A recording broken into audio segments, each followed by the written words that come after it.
कुंभ का मेला जहां करोड़ों श्रद्धालु अपने पापों से मुक्ति पाने और पुण्य अर्जित करने आते हैं। यहाँ हर व्यक्ति की अपनी कहानी होती है, लेकिन इस बार की कहानी कुछ अलग थी। गंगा के तट पर भीड़ से भरे मेले में आराधना अपने माता पिता के साथ आई थी। उसकी आंखों में अद्भुत जिज्ञासा और हृदय में गंगा की निर्मलता बसती थी। उसकी मुलाकात अचानक एक युवा साधु आरव से होती है, जो तपस्वी था, लेकिन उसकी आंखों में कुछ छुपा दर्द था। आराधना को आरव में कुछ खास महसूस हुआ।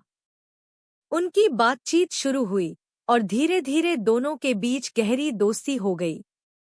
आराधना ने देखा कि आरव साधु होने के बावजूद एक ऐसा इंसान था जिसने संसार के बंधनों को त्यागा जरूर था, लेकिन उसका हृदय प्रेम और करुणा से भरा हुआ था। एक दिन गंगा आरती के समय जब आराधना ने आरव से पूछा कि वह संसार को क्यों छोड़कर साधु बन गया, तो आरव ने अपनी कहानी बताई। बचपन में एक दुर्घटना ने उसके परिवार को छीन लिया था। वह जीवन से निराश होकर साधु बन गया, लेकिन उसका मन कभी पूरी तरह से शांत नहीं हो पाया। आराधना ने महसूस किया कि आरव को सिर्फ साधु बनकर नहीं, बल्कि अपने जीवन को नई दिशा देकर सच्चा सुख मिलेगा।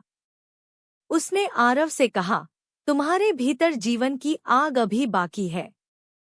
गंगा के जल की तरह जीवन बहता है, उसे रोकना नहीं चाहिए। यह बात आरव के मन को छू गई। वह समझ गया कि उसका तपस्वी जीवन अधूरा है। उसने निर्णय लिया कि वह वापस समाज में जाएगा और दूसरों की मदद करेगा। इस फैसले ने दोनों को एक नया जीवन दिया। आराधना और आरव ने साथ मिलकर समाज की सेवा शुरू की। वे कुंभ मेले में मिले थे और गंगा मैया की कृपा से उनकी आत्माएं जुड़ गईं। कुंभ के मेले में जहां लोग मुक्ति की तलाश में आते हैं, आरव और आराधना ने पाया कि सच्ची मुक्ति दूसरों की सेवा और प्रेम में है। उनकी कहानी गंगा के जल की तरह अनंत काल तक बहती रहेगी। उम्मीद आपको इन दोनों की कहानी पसंद आई होगी, तो कृपया करके चैनल को सब्सक्राइब कर ले और कमेंट में हर हर महादेव लिख दे।